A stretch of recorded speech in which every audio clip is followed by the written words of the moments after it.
नमस्कार छात्रों, स्वागत है आपका BLS इंटरनेशनल स्कूल के ई लर्निंग प्रोग्राम में। मैं हूं आपका हिंदी शिक्षक दिलीप कुमार और आज एक बार फिर से हम पढ़ने वाले हैं हिंदी व्याकरण। और आज हम पढ़ेंगे हिंदी व्याकरण का 7वां पाठ जिसका नाम है संज्ञा।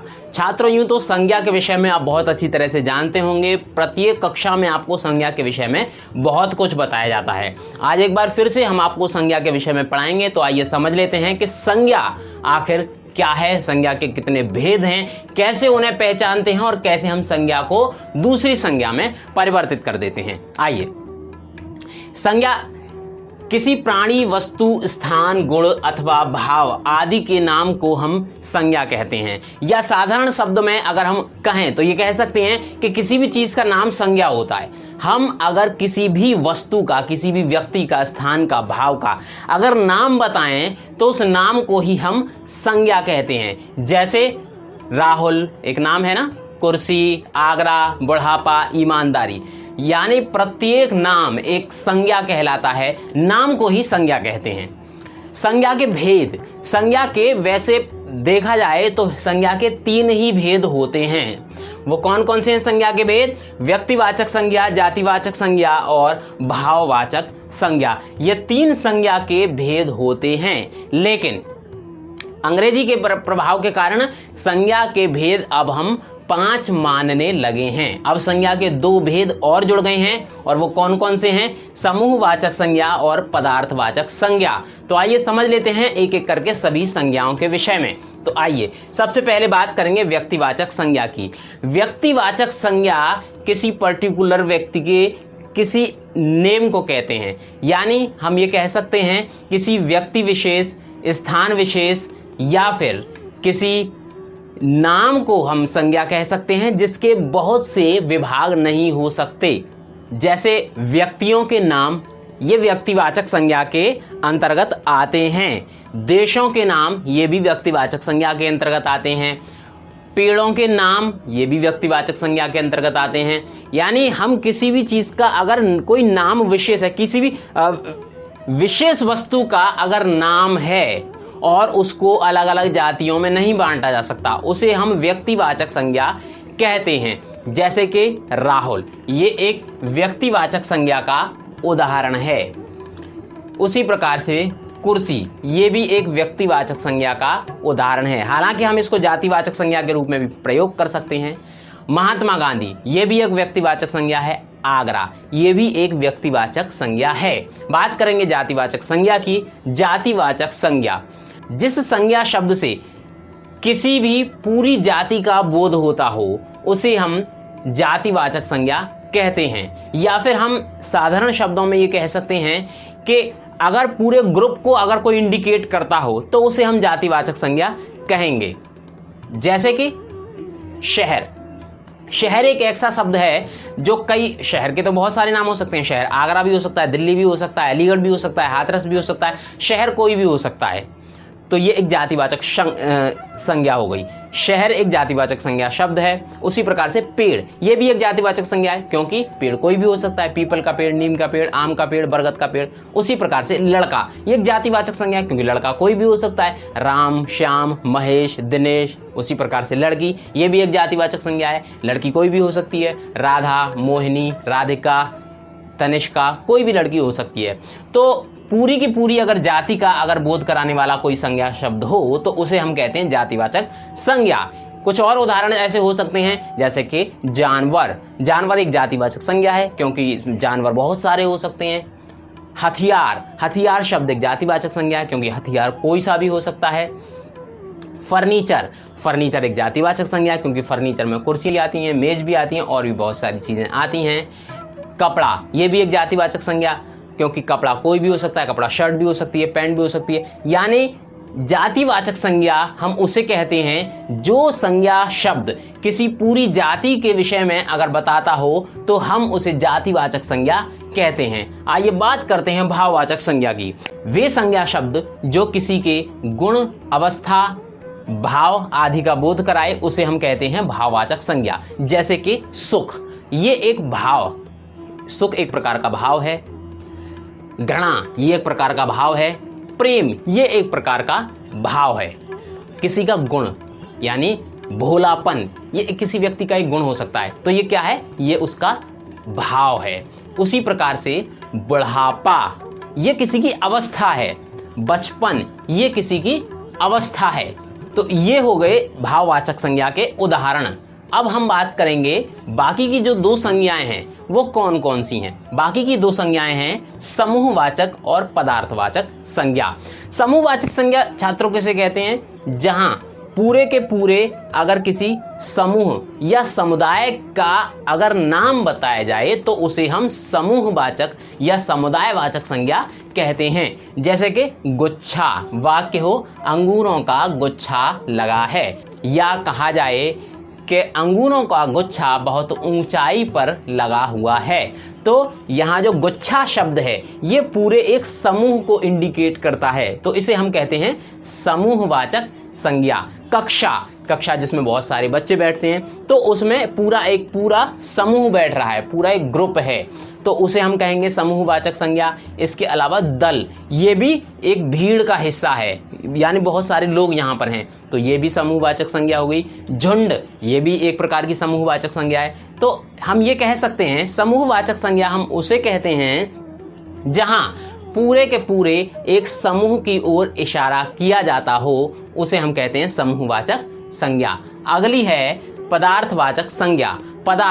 पदार्थवाचक संज्ञा में धातु और अन्य प्रकार के पदार्थों को शामिल किया जा सकता है, जैसे कि सोना, चांदी, लोहा, पीतल, तांबा, ये सब पदार्थवाचक संज्ञाएं हैं। इसके अलावा कुछ तरल पदार्थ जैसे कि तेल, घी इत्यादि भी पदार्थवाचक संज्ञा की श्रेणी में आते हैं। हालांकि छात्रों पहले मात्र 3 संज्ञाओं के विषय में ही हम पढ़ते थे, व्यक्तिवाचक, जातिवाचक और भाववाचक, लेकिन अब हम चौथी और 5वीं समूहवाचक और पदार्थवाचक संज्ञा के विषय में भी पढ़ते हैं। एक और महत्वपूर्ण बात, भाववाचक संज्ञाओं को बनाया जा सकता है।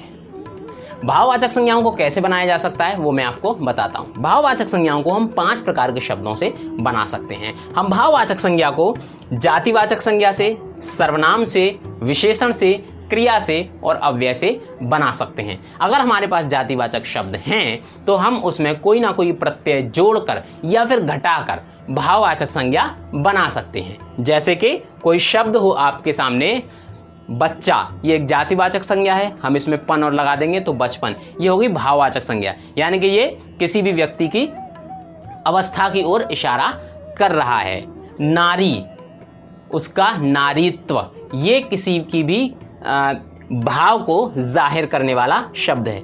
लड़का, लड़कपन, ये भी भाव को जाहिर करने वाला शब्द है। बूढ़ा और बुढ़ापा, ये अवस्था को, यानी जातिवाचक संज्ञा से इस प्रकार भाववाचक संज्ञा का निर्माण किया जाता है। उसी प्रकार से सर्वनाम से भी भाववाचक संज्ञाएं बनाई जा सकती हैं। जैसे कि अपना में अगर हम पन जोड़ दें तो अपनापन, ये एक भाववाचक संज्ञा है। निज में त्व और जोड़ दें तो निजत्व भाववाचक संज्ञा बनती है। मम का ममत्व और पराया का परायापन। इस प्रकार से हम बहुत सारे सर्वनाम शब्दों से भाववाचक संज्ञा का निर्माण करते हैं। आगे बढ़ते हैं, विशेषण से भी हम भाववाचक संज्ञा बना सकते हैं। वो कैसे? जैसे विशेषण शब्द है गरीब, गरीब एक विशेषण शब्द है। गरीब से अगर हम गरीबी शब्द का निर्माण करें, इसके आगे ई प्रत्यय और लगा दें तो यह भाववाचक संज्ञा बन जाती है। जैसे वह व्यक्ति बहुत गरीबी में जी रहा है, गरीबी एक भाववाचक संज्ञा हुई। अगर होता कि वह व्यक्ति बहुत गरीब है तो उस व्यक्ति की विशेषता बताई जाने वाला शब्द होता गरीब, तो वो विशेषण कहलाता। लेकिन गरीबी एक भाववाचक संज्ञा हो गई, क्योंकि गरीबी उस व्यक्ति के भाव का नाम है। अगला शब्द है काला, ये एक विशेषण है, इससे बनता है कालिमा। हरा एक विशेषण है, इससे बनता है हरियाली।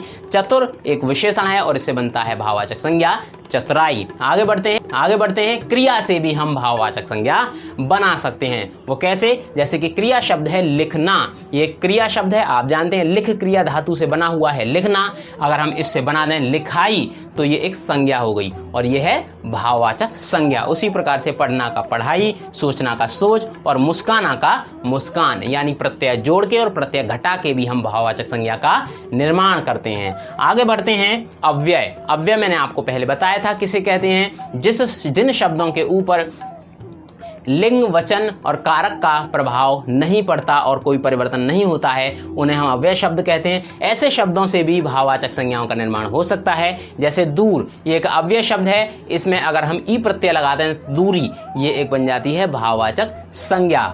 यानी वाक्य में अगर हम प्रयोग करें तो ये कह सकते हैं हम कि भारत और पाकिस्तान के बीच में बॉर्डर खिंचने के बाद दो इंसानों के बीच में दूरी पैदा हो गई, ये एक भाववाचक संज्ञा है यहाँ पर दूरी। उसी प्रकार से शीघ्र का शीघ्रता, मना का मनाही और समीप का सामीप्य, ये भाववाचक संज्ञाएं होती हैं। छात्रों, एक और महत्वपूर्ण बात मैं आपको बता दूं, कई बार हम जातिवाचक संज्ञाओं का व्यक्तिवाचक संज्ञा में और व्यक्तिवाचक संज्ञाओं का जातिवाचक संज्ञा में प्रयोग कर सकते हैं। वो मैं आपको बताता हूं कैसे। वाक्य में प्रयोग की दृष्टि से हम उसको व्यक्तिवाचक को जातिवाचक में और जातिवाचक को व्यक्तिवाचक में प्रयोग कर सकते हैं। उदाहरण के लिए हम कोई व्यक्तिवाचक संज्ञा लेते हैं, जैसे कि विभीषण। विभीषण, विभीषण आप सभी जानते हैं रावण का भाई था, तो ये एक व्यक्तिवाचक संज्ञा होगी क्योंकि ये एक व्यक्ति का नाम है। लेकिन हम विभीषण शब्द को जातिवाचक संज्ञा में प्रयोग कर सकते हैं। वो कैसे, देखिए मैं आपको एक वाक्य बताता हूं। ये एक वाक्य है, देश में कुछ विभीषण पैदा हो चुके हैं जिसके कारण से आतंक को पनाह मिलती है।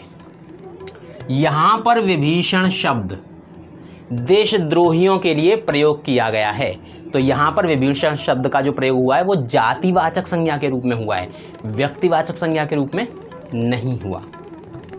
अब मैं आपको बताता हूं एक जातिवाचक संज्ञा जिसका हम व्यक्तिवाचक संज्ञा के रूप में प्रयोग कर सकते हैं। देखिए, ये एक जातिवाचक संज्ञा है, नेताजी। नेता कोई भी हो सकते हैं, भाई नेता तो बहुत सारे हैं, नेता हर पार्टी में होते हैं, अब तो हर गली मोहल्ले में भी नेता होने लगे हैं, तो नेता कोई भी हो सकते हैं। तो नेता एक शब्द जातिवाचक संज्ञा से आता है, लेकिन हम इसको व्यक्तिवाचक संज्ञा के रूप में कैसे प्रयोग करते हैं वो देखिए। नेताजी ने कहा था तुम मुझे खून दो मैं तुम्हें आज़ादी दूंगा। अब यहाँ पे नेताजी किसके लिए प्रयोग किया जा रहा है? यहाँ पर नेताजी सुभाष चंद्र बोस के लिए प्रयोग किया जा रहा है, ये हमें स्पष्ट रूप से पता चलता है। तो यहाँ पर ये पर्टिकुलर एक व्यक्ति के लिए प्रयोग किया जा रहा है, तो ये क्या हो गया, ये व्यक्तिवाचक संज्ञा हो गई यहाँ पर नेताजी।